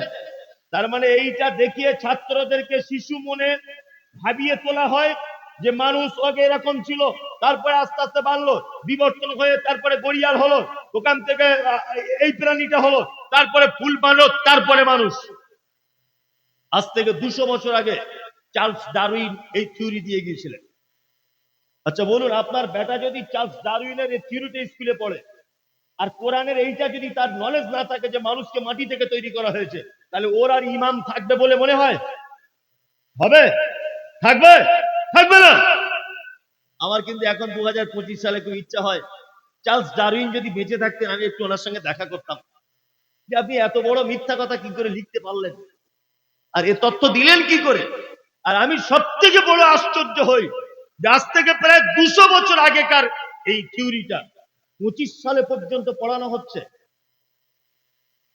এটা একটা অবাক করা ব্যাপার যে এইটা এখনো পর্যন্ত পড়ানো হয়। উনি বলছেন যে বানর থেকে মানুষ হয়েছে। আমার বাড়িতে একটা দেশি গরু আছে, ভালো করে বুঝবে, তা দেশি গরুটা 1-1.5 কেজি দুধ হয়। তা আমার স্ত্রী, মেয়েদের বুদ্ধি যা হয়, আমার স্ত্রী বলছে, মনি স্যার আপনার ওই আপনার মেয়ে আর আপনার ছেলে, আপনার মেয়ে আর আপনার ছেলে, এরা দুজনাই খেতে খেতে খেতে খেতে সব দুধ শেষ হয়ে যায়। কি বলছি বুঝতে পারছেন? একটা এ কিনলে হয় না, যে গরু বেশি, কার একটা পার্স হারিয়ে গেছে, প্রয়োজনীয় কাগজপত্র আছে, দয়া করে আপনি নিয়ে যাবেন স্টেজ থেকে। যাই হোক, তা আমার স্ত্রী বলছে দেশি গরুর 1-1.5 কেজি দুধ হয়, এক কাজ করলে হয় না, যাতে দুধ একটু বেশি হয় ওরকম একটা গরু কিনলে হয় না? আমি বললাম দেখো, এই গরুটা বিক্রি করে আবার ঝামেলা করবে, কোন গরু কিনবো, দুধ হবে কিনা তার ঠিক নাই। তা আমি গরুর ডাক্তারকে ফোন করেছি, ভালো করে শুনলেন। তা গরুর ডাক্তারকে বলছি, এটা কিন্তু অরিজিনাল নয়, বোঝানোর জন্য গল্পটা বলছি, অরিজিনাল ঘটনা নয়। তা গরুর ডাক্তারকে বলছি, ডাক্তার বাবু, আমাদের গরুটার 1.5 কেজি দুধ হয়, 3-4 কেজি দুধ আমার বাড়িতে লাগে, আমার ছোট ছেলে মেয়ে আছে ওরা খায়, আমার বুড়ো আব্বা মা আছে তারা খায়, আমার স্ত্রী আমি সবাই খাই। কি করা যায় বলুন তো, 1.5 কেজি দুধে হচ্ছে না। তখন ডাক্তার আমাকে বলছে, এর পরবর্তী সময়ে যখন গরুটা বাচ্চা জন্ম দেওয়ার উপযুক্ত হবে, তখন ওকে একটা জার্সি গরুর ইনজেকশন পুশ করে দেবো, তাহলে জার্সি গরুর বাছুর হবে। আচ্ছা বলুন তো, এটা হওয়া সম্ভব না অসম্ভব? সম্ভব। গরুর পেট থেকে জার্সি গরুর বাছুর পাওয়া সম্ভব না অসম্ভব? সম্ভব। মেয়ে জার্সি গরুর বাছুর হয়েছে। আমার স্ত্রী দেখে বলছে, সাংঘাতিক ব্যাপার তো, দেশি গরুর পেট থেকে জার্সি গরুর বাছুর হয়েছে। হ্যাঁ। আমার মেয়েটা খুব কাঁদছে, আব্বু আমার একটা হরিণের বাচ্চা এনে দাও না, একটু খেলবো। না, আমার স্ত্রী ফোন করে বলছে, হাগো আমাদের গরুর পেট থেকে হরিণের বাচ্চা হবে না, ডাক্তারকে বলো না একটা ইঞ্জেকশন দিয়ে দিতে। তা আমি ডাক্তারকে বলছি, ডাক্তার একটা হরিণের ইঞ্জেকশন আমার গরুর পেটে দেওয়া যায় না? আচ্ছা বলুন তো, ডাক্তার যদি ইঞ্জেকশন দেয়, কিয়ামতের আগের দিন পর্যন্ত গরুর পেট থেকে হরিণ পাওয়া সম্ভব? সম্ভব? সম্ভব নয়। গরুর পেটের থেকে অস্ট্রেলিয়ান গরু হওয়া সম্ভব, গরুর পেট থেকে আমেরিকার বাচ্চা পাওয়া সম্ভব, গরুর পেট থেকে ভিয়েতনামি গরু হওয়া সম্ভব, দেশি গরুর পেট থেকে জার্সি গরুর বাছুর পাওয়া সম্ভব, কিন্তু গরুর পেট থেকে হরিণ বাঘ শ্রীগাল পাওয়া সম্ভব নয়। বানর একটা আলাদা প্রাণী, ওর থেকে বিবর্তন হয়ে মানুষ হয় কি করে?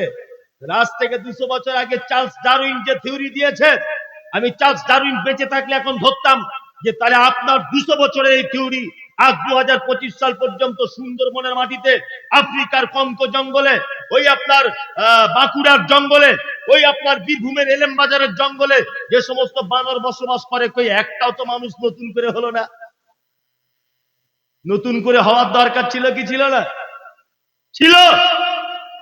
তার মানে একটা ভুয়ো তথ্য, তার মানে বিজ্ঞানের সঙ্গে কোরআনের সংঘর্ষ রয়েছে, আছে না নেই? আছে। আমরা বিজ্ঞানকে দিয়ে কোরআন যাচাই করব না, আমরা কোরআনকে দিয়ে বিজ্ঞান যাচাই করব। ভালো করে বুঝবেন, আপনার বেটা যদি জানে বানর থেকে মানুষ হয়েছে, আর এটা যদি না জানে মাটি থেকে মানুষকে সৃষ্টি করা হয়েছে, আমি মমতাজুল ইসলাম বলবো আপনার বেটার ঈমান আর থাকবে না, চলে যাবে, অসম্ভব ব্যাপার থাকবে না।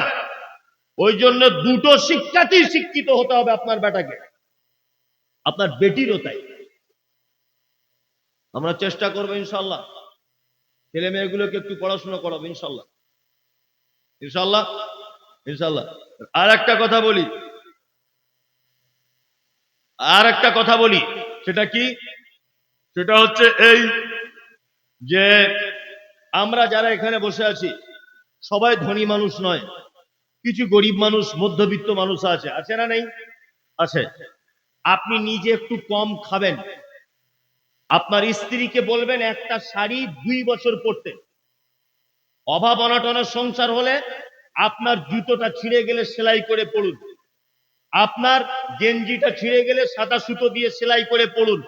তারপরেও আপনাকে বলবো, একটু কৃপণতা করে টাকা পয়সা বাঁচিয়ে হলেও আপনার ছেলেকে, আপনার মেয়েকে ভালো কোনো শিক্ষা প্রতিষ্ঠানে ভর্তি করুন, ওটাই আপনার জন্য সব থেকে বড় সম্পদ, সব থেকে বড় সম্পদ। নিজে একটু কম খান, 8 ঘন্টা ডিউটি কাজ করেন, 2 ঘন্টা ডিউটিটা বাড়িয়ে দেন, ওভার টাইম করুন 2 ঘন্টা। তারপরেও আপনার কাছে অনুরোধ যে আপনি আপনার ছেলেকে একটু স্কুলে পাঠান। আজকে আপনাদেরকে একটা তথ্য পেশ করছি, তথ্যটা দেখুন কেমন লাগে। সারা পৃথিবীতে একটা মাত্র দেশ আছে ইহুদি, একটা দেশ, দেশটার নাম কি? ইসরায়েল। এই দেশটাতে জনসংখ্যা 84 লক্ষ। কত লক্ষ? 84 লক্ষ। আর আমাদের পশ্চিম বাংলার জনসংখ্যা হচ্ছে প্রায় 14 কোটির কাছাকাছি।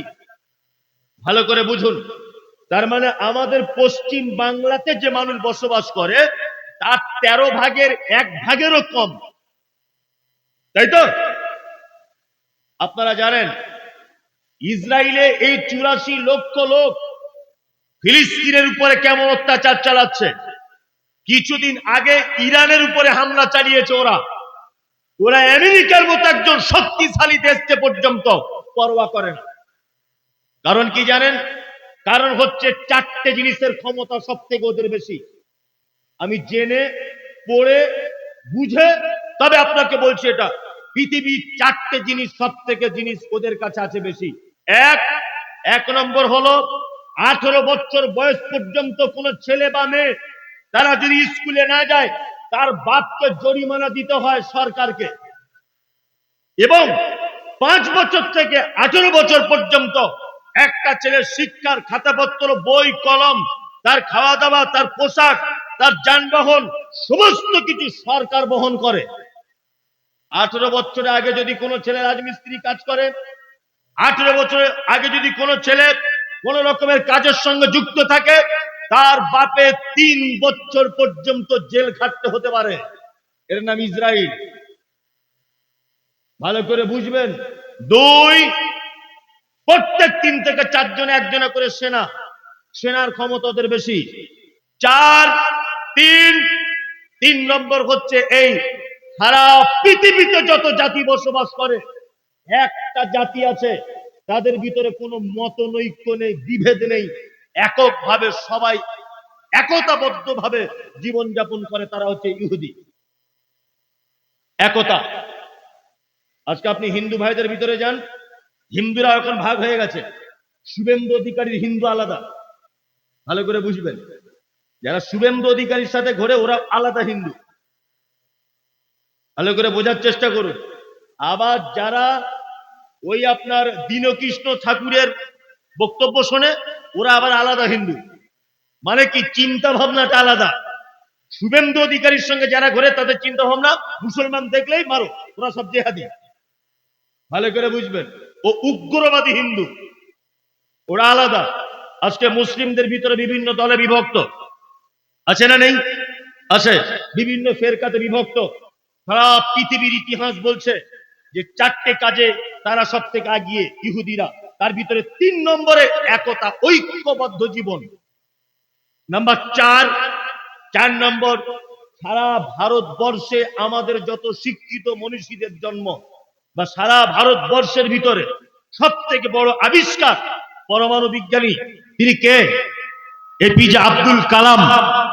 এপিজে আব্দুল কালামের মতো এরকম অজস্র এপিজে আব্দুল কালাম আজও পর্যন্ত ইসরায়েলের মাটিতে বসে আছে তারা জন্ম হয়ে। ভাবতে পারছেন আপনি? ওইটুকু দেশ কত ক্ষমতা রাখে, আমেরিকাকে পর্যন্ত চ্যালেঞ্জ করে দিচ্ছে, আয় লাগতে আসবে আমাদের সাথে লাগ। ইরানের মতো একটা দেশকে আক্রমণ করছে, আপনি ভাবতে পারছেন? সারা পৃথিবীর সমস্ত দেশ ওদের বিপক্ষে গেলেও ওরা একাই লড়াই চালিয়ে যাবে। মাত্র 84 লক্ষ লোক। কি বলছি বুঝতে পারছেন তো? 4টে জিনিস, আর এই 4টে জিনিস আমাদের ভিতরে নেই। না আছে ঐক্যবদ্ধ জীবন, না আছে ভালো শিক্ষার ব্যবস্থা, না শিক্ষার ব্যবস্থা, না গার্জেন পক্ষদের খুব বড় হুঙ্কার।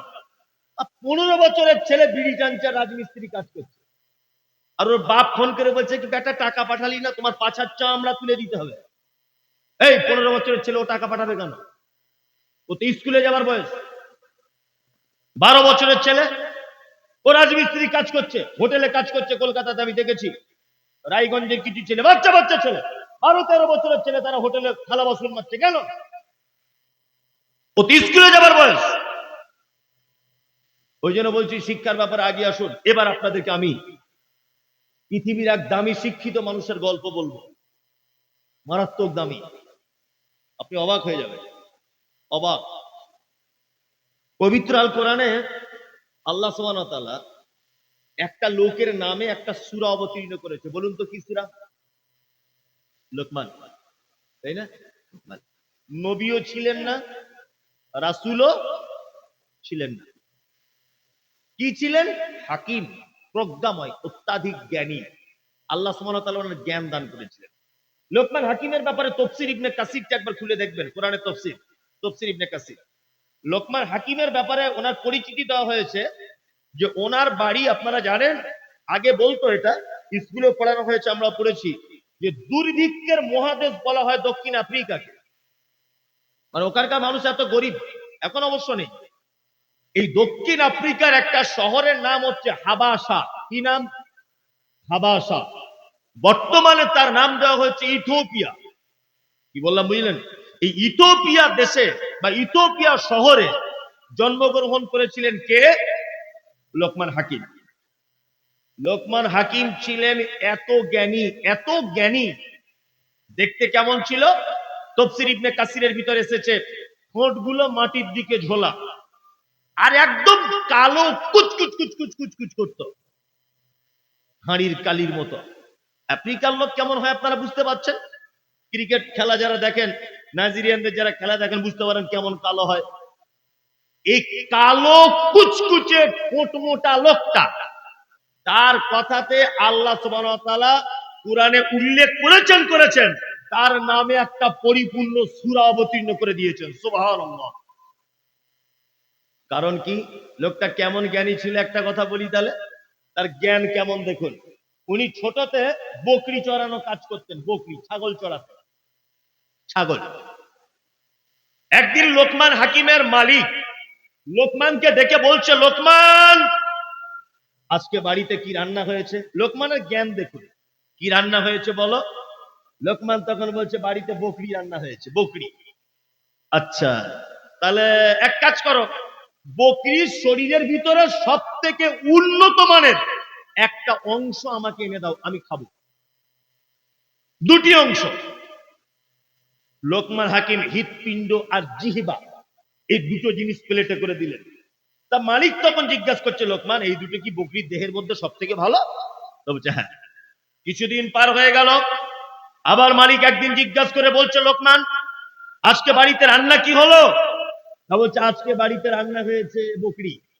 তা বলছে, আজকে বকরির দেহের সব থেকে নিকৃষ্ট দুটি জিনিস প্লেটে করে আমাকে দাও, আমি খাবো। আবার দ্বিতীয় দিনও ওই হৃৎপিণ্ড আর জিহ্বাটা দিয়েছে। মালিক তখন মেজাজ উঁচু করে দিয়ে বলছে, লোকমান, আরে তুমি কি আমার সঙ্গে পাগলামি জুড়েছ? আগের দিনে বলেছে এই দুটো ভালো, আবার আজকে বলছে এই দুটো খারাপ।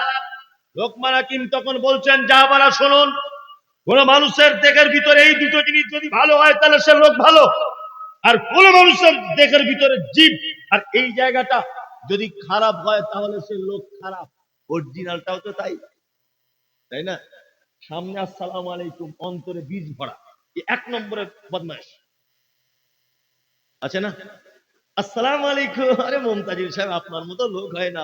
আবার দেখছি ফেসবুকে গাল দিচ্ছে, ওই লোকটাই। ইমাম সাহেব, আল্লাহু আকবার, আপনার যা কোরআন তেলাওয়াত, সুবহানাল্লাহ, 30 বছর নামাজ পড়ছি, আপনার মতো কণ্ঠস্বর কারোর শুনিনি, এত কণ্ঠস্বর ভালো আমার। ইমাম সাহেব জোহরের সময় ওর ছেলের পাতলা পায়খানা হচ্ছিল, না বলে বাড়ি চলে গেছে। ওই লোককে এসে তখন বলছে, শালা ইমাম সাহেব সব ভালো, না বলে শুধু ঘুরে ঘুরে ঘর চলে যায়, হচ্ছে পাক্কা শয়তান লোক। এ মুখে সালাম আলাইকুম আর প্রশংসা, অন্তরে কি? হ্যাঁ, বিষ। লোকমান হাকিম তার জ্ঞান আল্লাহ সুবহানাহু ওয়া তাআলা এত বেশি ভালোবেসেছেন, তার জ্ঞানকে আল্লাহ সুবহানাহু ওয়া তাআলা পবিত্র আল কোরআনের ভিতরে নোট করেছেন। তার বেটাকে তিনি শিক্ষা দিচ্ছেন। আপনারা যারা বসে আছেন, আমি তার বেটার দেওয়া জ্ঞান কোরআনে আল্লাহ নোট করেছেন, ওই জ্ঞানটা, ওই শিক্ষাটা আপনাদেরকে দিয়ে যাব। আপনারা আপনার পরিবারকে, আপনার বেটাকে দিবেন ইনশাআল্লাহ। বাড়িতে গিয়ে বলে দেবেন ইনশাআল্লাহ, এই শিক্ষাটা অন্তত পক্ষে আপনার পরিবারকে দিবেন, আপনার বেটাকে দিবেন। লোকমান হাকিম বলছে তার বেটাকে যে উপদেশ, যে শিক্ষা দিয়েছে আল্লাহ, ওই উপদেশ, ওই শিক্ষা কোরআনে নোট করেছেন। এক, আল্লাহ তাআলা বলছেন, ওয়াইদ ক্বালা লুকমান লি ইবনিহি ওয়া ইয়াইদুহু ইয়া বুনাইয়া লা তুশরিক বিল্লাহ ইন্নাশ শিরকা লাযুলমুন আযীম। বেটা, পৃথিবীতে যাই করো আর নাই করো, আল্লাহর সাথে কোনোদিন কাউকে শরীক করে দিও না। নিশ্চয়ই শিরিক সব থেকে বড় জুলুম, সব থেকে বড় অত্যাচার। শিরিক কাকে বলে জানেন তো? জানেন? জানেন না?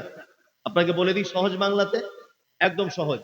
আল্লাহর যে ক্ষমতা আছে, এই ক্ষমতা পৃথিবীর অন্য কারো আছে, এটা মনে করা কি শিরক। রুজির মালিককে, হায়াত মওতের মালিক, যা কিছু হয় কার থেকে হয়?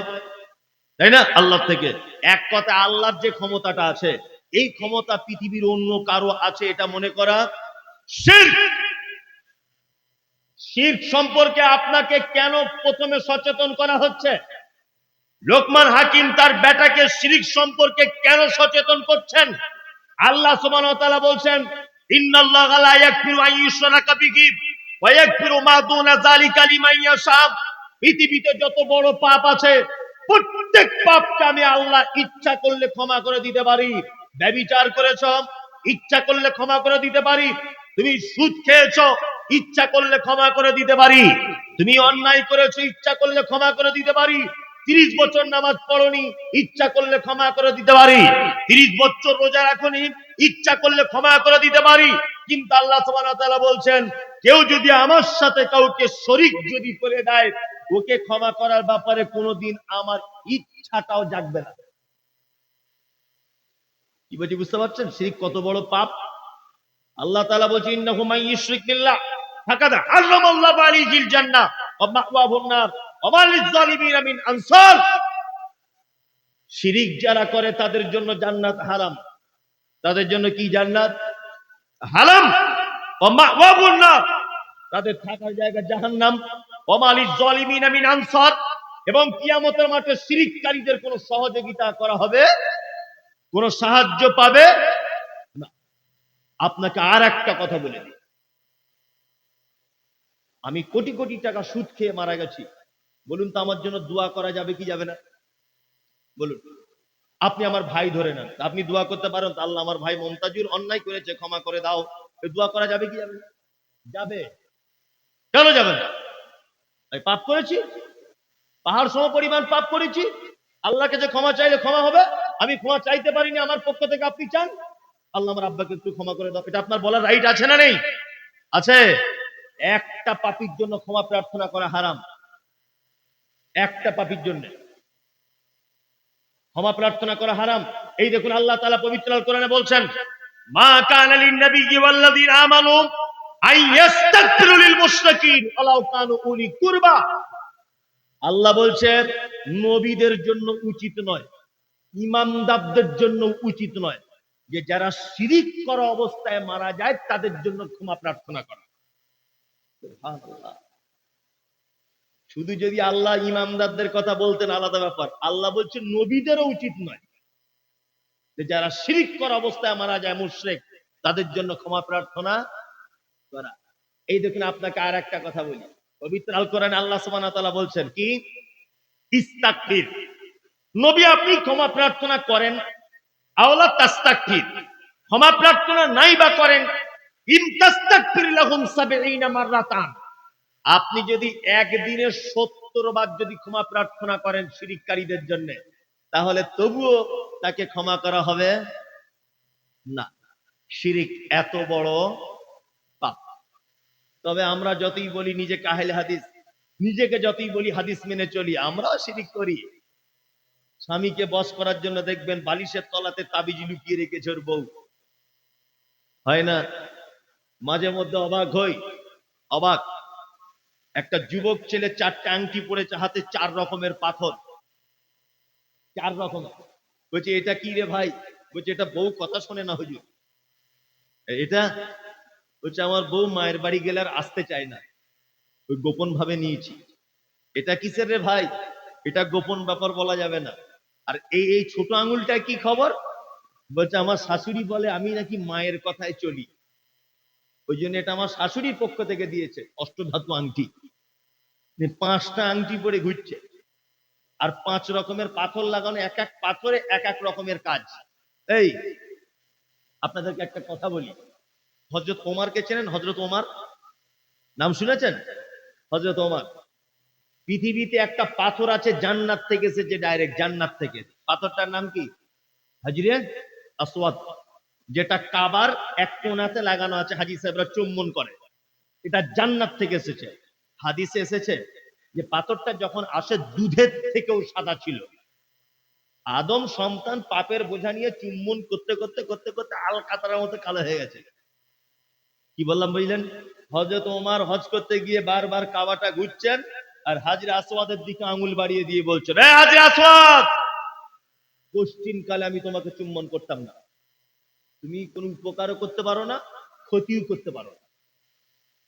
তুমি জান্নাতের পাথর হতে পারো, তোমার উপকার করারও কোনো ক্ষমতা নেই, আর ক্ষতি করারও কোনো ক্ষমতা নেই। তোমাকে চুম্বন করব কেন? আল্লাহর নবী করেছেন আর করতে বলেছেন তাই। তাছাড়া আমি জীবনে করতাম না। কে বলছেন এ কথা? হযরত ওমর। তার মানে জান্নাতের পাথর পর্যন্ত ভালো মন্দ কিছু করে দিতে পারে না, আর তোমার এই ফুটপাতের অষ্টধাতু আংটি তোমার বইয়ের ছেলে করে দিবে? কি বড় বোকা! হ্যাঁ, আরে যে বিক্রি করছে তো চিটার, এক নম্বরের চিটার। আমি কলকাতায় দেখেছি, কলকাতা না খোদা মসজিদের পাশে তাবিজ, কবজ, মাদুলি আর ওই পাথর সব বিক্রি হয়, বস্তাতে রাখা আছে। কুকুরে পেচ্ছাপ করছে 40 টাকা কেজি, 50 টাকা কেজি। ওই মাল এনে জুত করে ধুয়ে মুছে সার্ফ পানি দিয়ে ওই আপনার হরিশ্চন্দ্রপুর রেল স্টেশনে একজন চিটার চারিদিকে সাজিয়ে নিয়ে বসে যে একটা ভাঙা মাইক্রোফোন নিয়ে বলছে, আর আফ্রিকা কঙ্কর জঙ্গল সে লেকে আয়ে হ্যায় জড়ি বুটি। বুকে বাড়ি মারছে আর বলছে, অথচ নারকেল গাছের শিকড়, কিছুই কাজ নাই। কিনছে কে? হেডমাস্টার, ওর বইয়ের ছেলে হয় না তাই। মনে মনে ভাবছে, আল্লাহ, পাগল দুনিয়াতে কি করলে? ওর কপালে ঝাঁটা লেগেছে বলে চিটার পাথর বিক্রি করছে, আর ও 300 টাকা দিয়ে ওই পাথর কিনছে। শিরক। মান তাআল্লাকা তামিমাতান ফাকাদ আশরাক। কোন মানুষ যদি হাতে কিছু ধারণ করে সেটা কি? শিরক। পৃথিবীর এক ভয়ঙ্কর পাপ। আমরা সকলেই শিরক মুক্ত পরিবার গড়তে হবে ইনশাআল্লাহ। ইনশাআল্লাহ, ইনশাআল্লাহ। আপনার স্ত্রীকে বলে দিবেন, আপনার বাচ্চার হাতে দেখবেন মাদুলি, তাবিজ, লাল সুতো, কালো সুতো, হাবিজাবি এসব আছে কিনা, যদি থাকে এগুলো খুলে ফেলে দিতে হবে।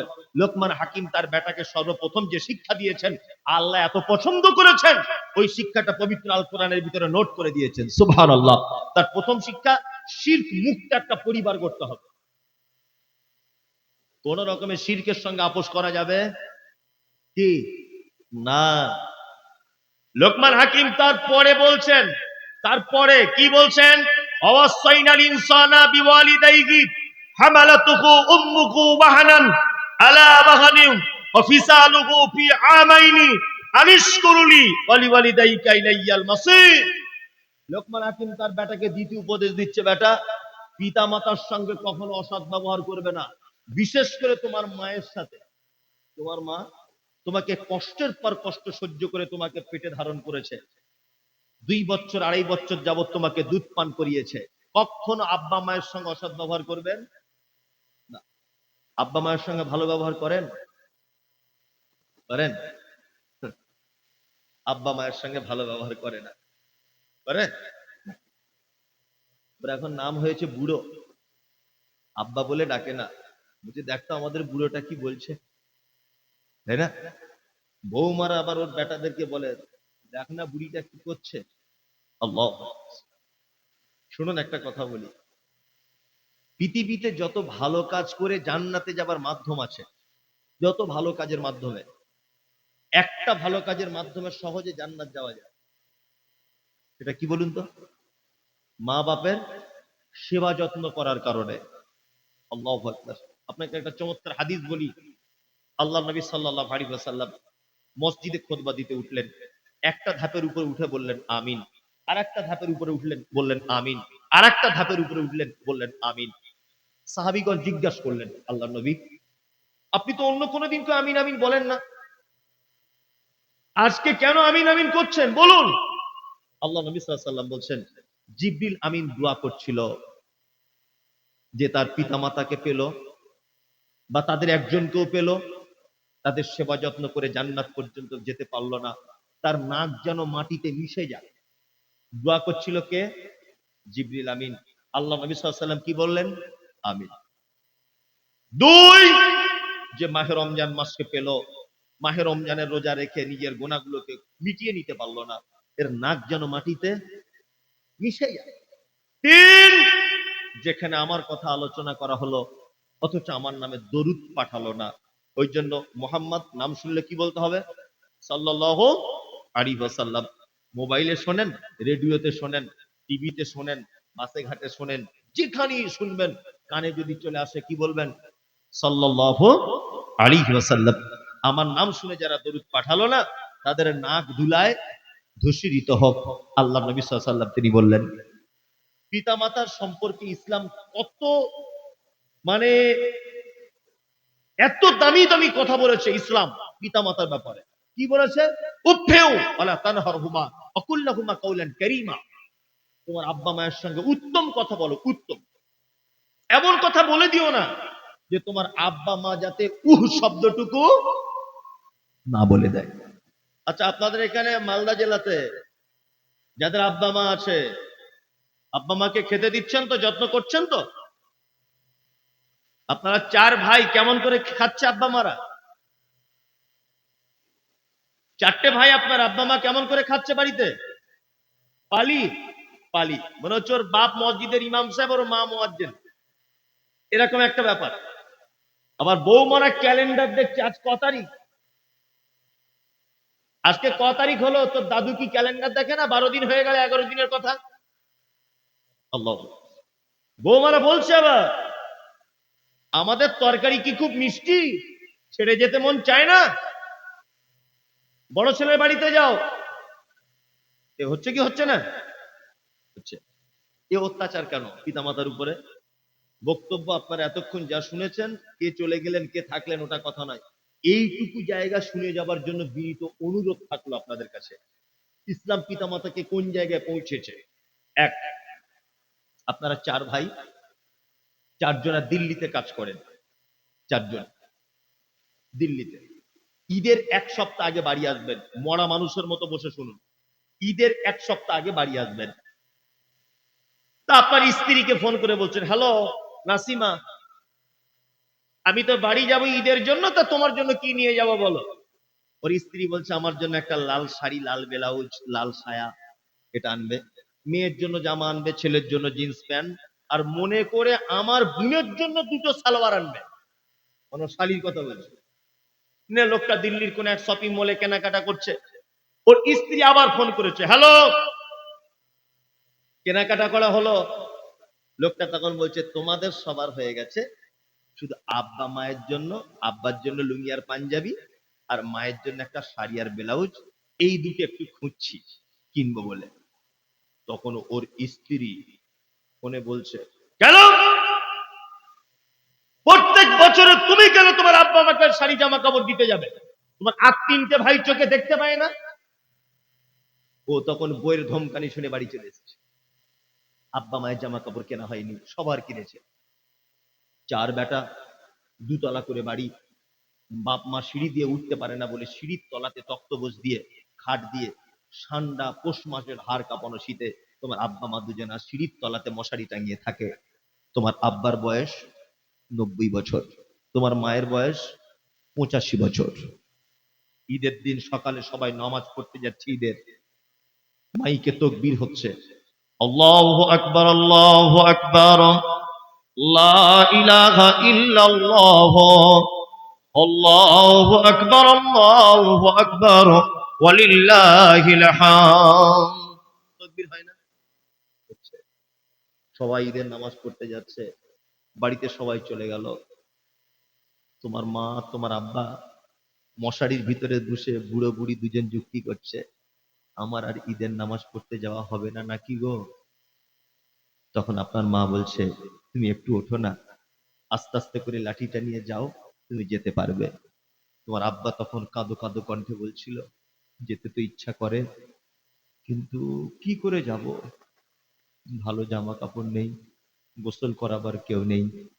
তোমার মা পেচ্ছাপ পায়খানা করা কাপড় কোন রকম করে এদিক ওদিক করে সাপটে নিয়ে তোমার আব্বাকে বাক্সর ভিতর থেকে গত বছরের তোমার বড় বোনেদের দেওয়া 2টো পাঞ্জাবি আর লুঙ্গি ছিল, ওই 2টো বার করে দিয়ে বলছে, তুমি শেষবারের মতো ঈদগাহে যাও, আর জীবনে হয়তো তুমি যেতে পারবে না।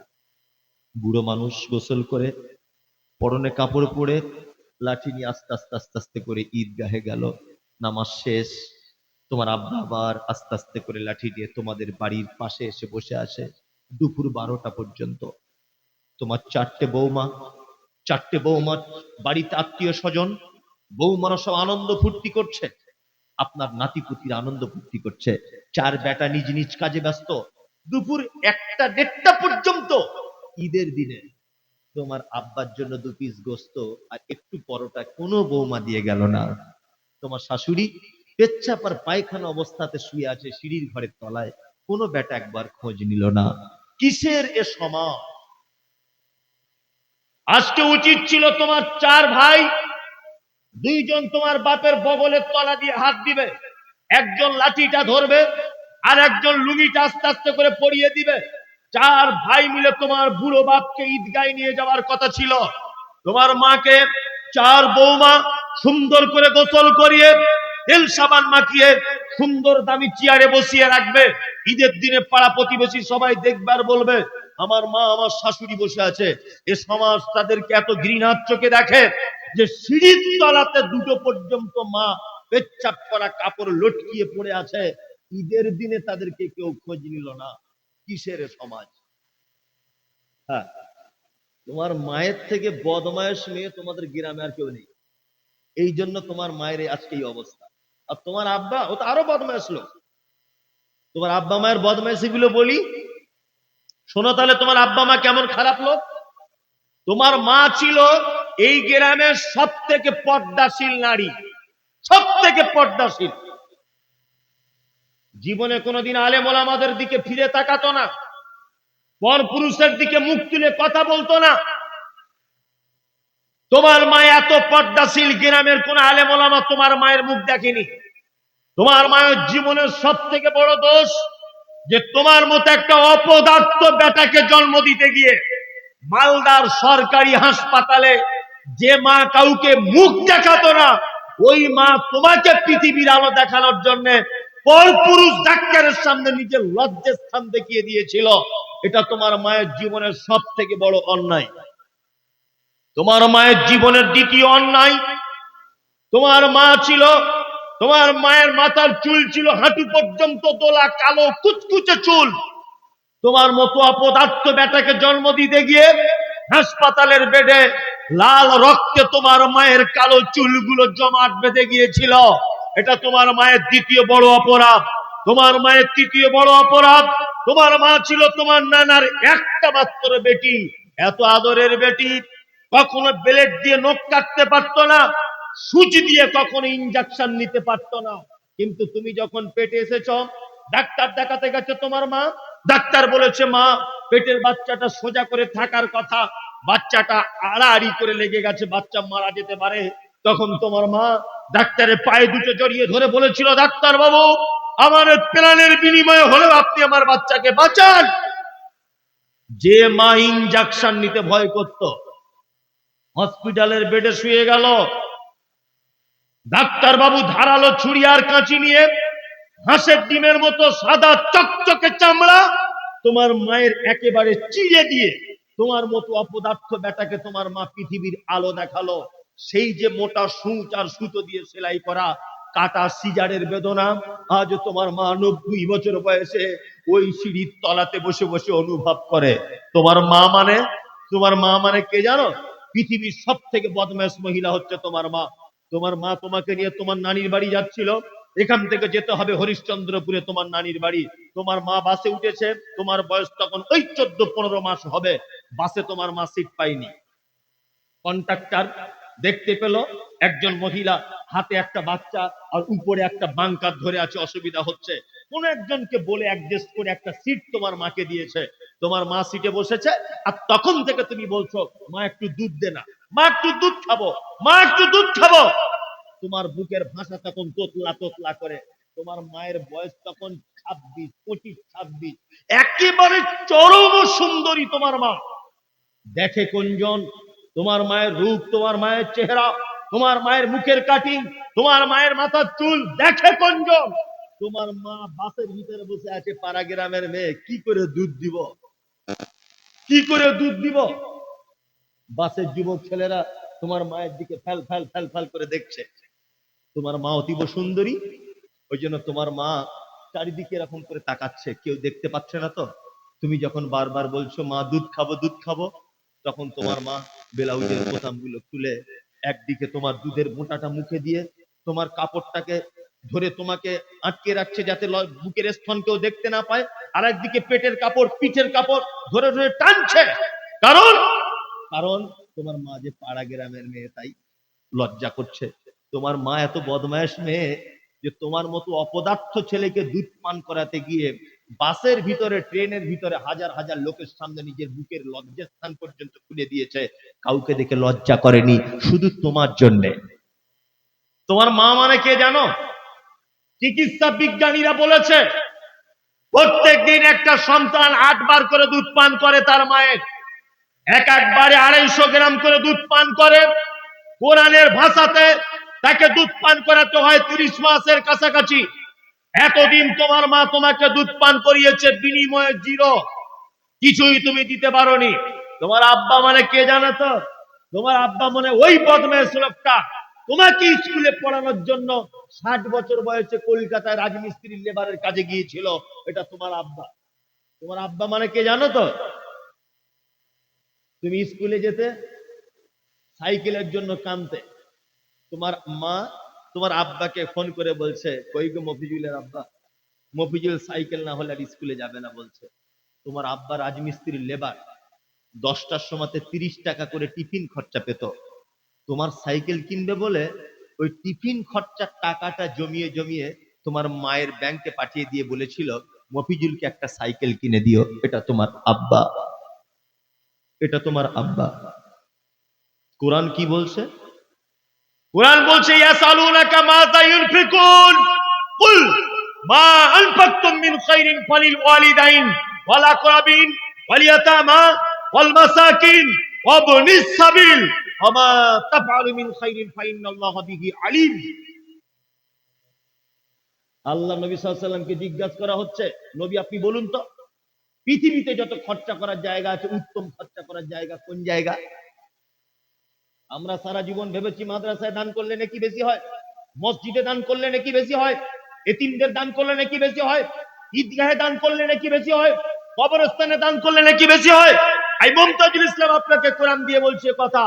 আল্লাহ কোরআনে বলেছে ইয়াসআলুনাকা মাযা ইউনফিকুন কুল মা আনফাকতুম মিন খাইরিন ফালিল ওয়ালিদাইন।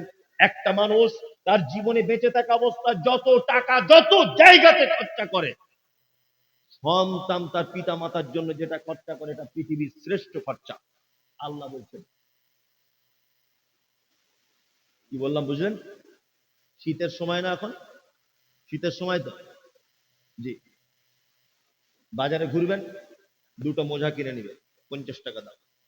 আপনার মা ফজরের নামাজ পড়তে ওঠে, ফজরের নামাজের পরে আপনার মা ওযু করার পরে ঠান্ডা লাগে, বুড়ি মানুষ, বয়স হয়েছে, আপনার মাকে বলবেন, মা এই দেখো তোমার জন্য দুটো মোজা নিয়ে এসেছি।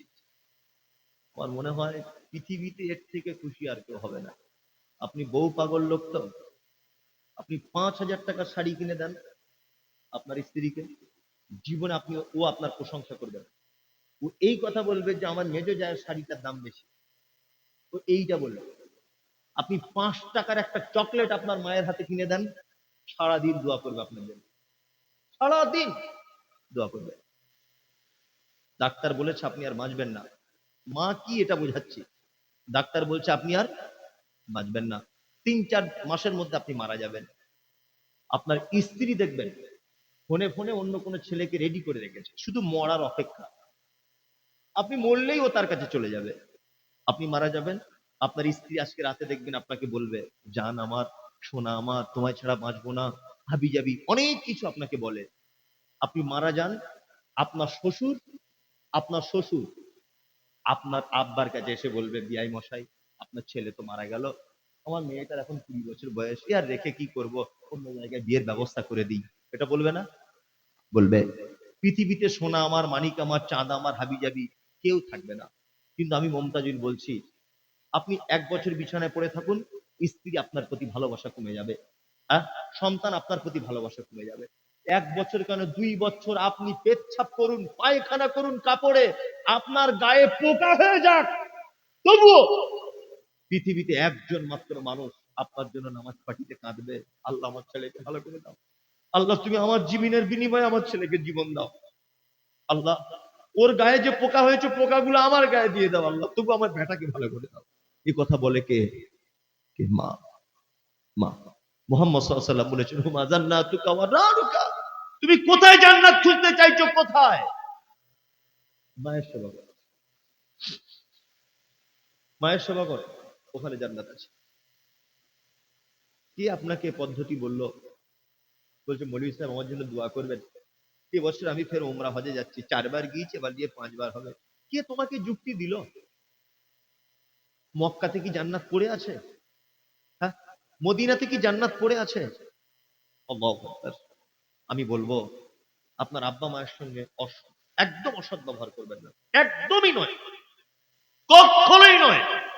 যারা আপনারা এখানে বসে আছেন, হ্যাঁ বুঝতে পারছেন, হ্যাঁ হ্যাঁ ওই লাইনে আমি আসছি, অসুবিধা নেই। আপনারা যারা বসে আছেন, যাদের আব্বা মা মারা গেছে, আব্বা মা মারা গেছে, আপনি কত নিষ্ঠুর, কুইন্টাল কুইন্টাল দুধ পান করেছেন, সেই বাঁশ বাগানে তার বুকের উপরে নিজে হাতে মাটি চাপা দিয়ে চলে এসেছেন। মনে পড়ে? সত্যি কথা বলুন তো, মনে পড়ে?